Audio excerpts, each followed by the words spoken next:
Good morning friends, welcome back to my channel Jhumpa Goswami channel. তোমাদেরকে স্বাগত। হ্যাঁ, আশা করি সবাই ভালো আছো।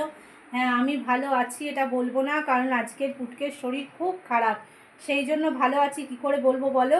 তো সকাল থেকে হঠাৎ দেখি খুব ঘ্যান ঘ্যান করছে, ঘুমটা মানে ভালো করে হচ্ছিল না কাল রাত ভোর 4টের থেকেই। কিন্তু তারপরে দেখি হালকা হালকা এই সকালের দিকে গাটাও গরম হয়েছে, তারপর দুবার করে যা খাওয়াচ্ছি সেটা তুলে দিচ্ছে। তো তার মধ্যেও তোমাদের দাদাভাই ওকে সামলাচ্ছে, আমি রান্নাবান্না করলাম, কাজও করছে, নিচে নিয়ে নামছে, মানে বাজে পরিস্থিতি। মেয়েরও তো পরীক্ষা তোমরা জানোই। তো চলো দেখো, পুজোটাও হয়ে গেছে সকাল সকাল। এই যে শ্রাবণের সোমবার বাবা মহাদেবের পুজো করে নিয়েছি, আর তোমাদের দাদাভাই স্নান করে এসে ফুল বেলপাতা দেবে। মেয়ে আজকে আর দিতে পারলো না, দুটো সোমবার দিয়েছে, অসুবিধা হয়ে গেল, আর কি করা যাবে। তো চলো, দেখতেই পাচ্ছ পুজো হয়ে গেছে, পুজোর সাথে রান্নাও আজকের হয়ে গেছে, চলো শেয়ার করে নিই। এই যে দেখো, আজকে লাউ ঘন্ট করেছি, যেহেতু নিরামিষ। ভাত তো এখানে আছেই, আর এখানে দেখো পটল সর্ষে করেছি। আমাদের জন্য পাউরুটি নিয়ে এসছে, তাই খাওয়া হয়নি। দেখো টিফিনের জন্য চাও খাইনি এখনও, তবে ভাবছি ওকে দুটো একটু ভাত যদি খাওয়াতে পারি, দেখি কিছুই তো খাচ্ছে না, অল্প করে যদি খাওয়াই দেখি। আবার নিয়ে গেছে তোমাদের দাদাভাই নিচে, এই যে পাউরুটি, দুটো পাউরুটি এনে রেখেছে। সে তো এখন বলছে খেয়ে কাজে বেরিয়ে যাবে, পাউরুটিও খাওয়া হবে না, আমারও চা খাওয়া হয়নি, মানে বাজে পরিস্থিতি একদম। কী করা যাবে বলো। তার মধ্যে কালকে সন্ধ্যের পর থেকে অত মাল গুছিয়েছে, তোমাদের দাদাভাই পা দুটো খুব যন্ত্রণা হচ্ছিল। আর কিছু মানে করার নেই, একার হাতে এত কাজ, বাইরে ঘরে করে, মানে আমাকেও সামাল দেয় কাজে, কি করব, আর কিছু করার নেই। আমি তার মধ্যেও যেন আর পেরে উঠছি না, মানে কি বলবো আর। কালকে যেহেতু পুজোর সামনে 1-2 মাস বাদে অত মাল এসছে, আজকেও অনেক মাল এসছে। দেখো দেখাই তোমাদের, এই দেখো এই সব মালগুলো আবার একজন দিয়ে গেল, বিভিন্ন রকম জিনিস আছে, শাড়ি, নাইটি, কুর্তি সব।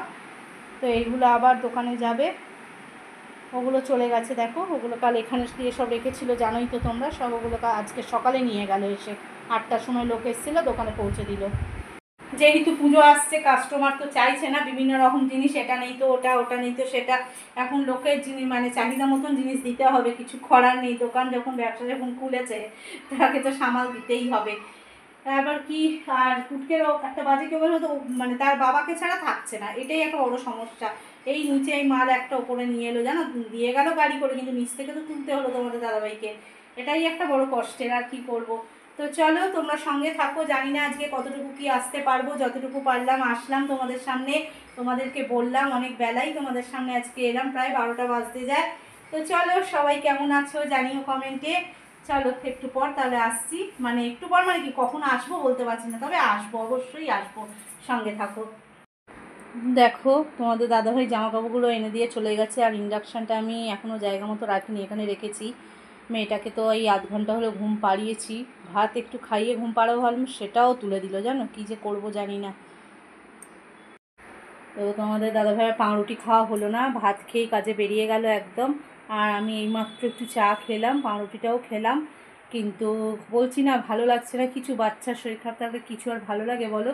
তো একটু বাদেই মেয়ে আসবে, আমি এগুলো পাঠ করি, পুটকের কিছু জামা কাপড় আছে সেগুলো ধোবো এখন গিয়ে। জানি না কতক্ষণ ঘুমাবে, উঠলে পরে একটু তো কিছু খাওয়াতেই হবে।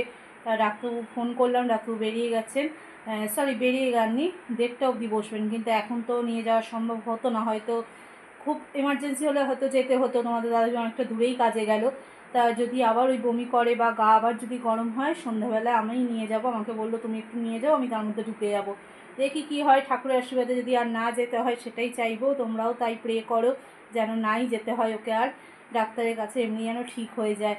ভালো লাগে না ওর কিছু হলে বলো, এমনি ছোটো বাচ্চা, ও কিছু বলতে পারে না, আর ও না সহজে কাঁদে না, তারপর হচ্ছে ধরো খেলে ঢেলে কথা বলে, এগুলো কিছুই আর করছে না আজকে, শুধু কেঁদে যাচ্ছে, একভাবে কেঁদে যাচ্ছে, ভালো লাগছে না ওর জন্য, সত্যি মনটা খুব খারাপ লাগছে। কি করব বলো, ঠাকুরকে ডাকা ছাড়া তো আর কোনো উপায় নেই, ঈশ্বর আছেন, উনি নিশ্চয়ই ভালো করে দেবেন, আর তোমাদের ভালোবাসা আছে তো অবশ্যই। তো চলো বন্ধুরা, সঙ্গে থাকো, আবার আসছি কিছুক্ষণ পর। শুভ সন্ধ্যা আমার সকল বন্ধুদের, সন্ধ্যা দেওয়া আমার হয়ে গেছে দেখো।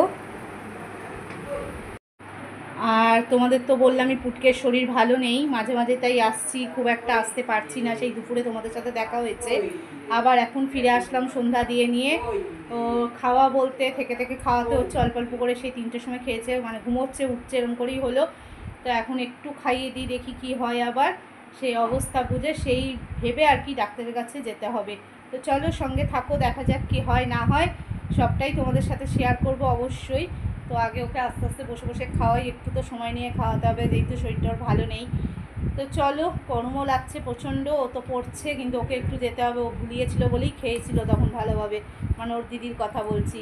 তো এখন আবার একটু চলুক, খাইয়ে নিই, আর কি করা যাবে, সঙ্গে থাকো।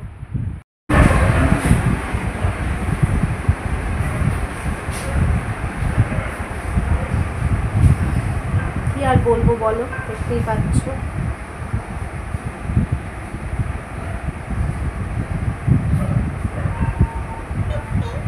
কি বলছিস?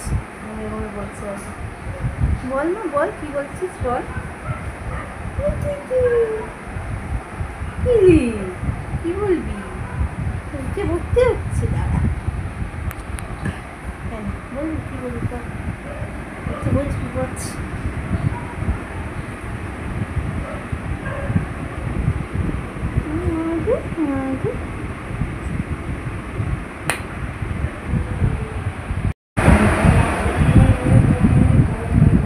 দেখতেই পেলে সারাদিন ধরে কি পরিস্থিতি আজকের গেল। যাই হোক, তার মধ্যে যতটুকু মানে আসতে পেরেছি, আসার চেষ্টা করেছি, হয়তো সেইভাবেই আসতে পেরেছি তোমাদের সামনে। আজকে আর কি করা যাবে বলো, আজকে আর কিছু বলার মুডও নেই, এইভাবেই আজকে ভিডিও শেষ করে দিলাম। তো চলো, আজকের মতন টাটা, গুড নাইট, সবাই ভালো থেকো, সুস্থ থেকো। কিছুক্ষণের আগের ভিডিও তোমরা দেখতে পেলে যে ও কিছু বলার চেষ্টা করছিল, কারণ ও যখনই সুস্থ থাকে দেখেছো ও খুব চঞ্চল, যে ও কিছু বলে বা খেলে বেড়ায়, ও আজকে সেগুলো কিছুই করে উঠতে পারিনি। তো যার জন্য আমার মন মেজাজও ভালো, তোমাদের সাথে না রাতের মেনু শেয়ার করলাম, না কিছু পরে আর সন্ধ্যের পর থেকে শেয়ার করতে পারলাম। ওকে নিয়ে গিয়েও ছিলাম, কোথায় গিয়েছিলাম না গিয়েছিলাম কালকের ভিডিওয়ে আসছি বলতে। তো তার জন্য কালকের ভিডিওয়ে চোখ রেখো সবাই। আজকের মতন বিদায় নিলাম, টাটা, গুড নাইট, সবাই ভালো থেকো, সুস্থ থেকো।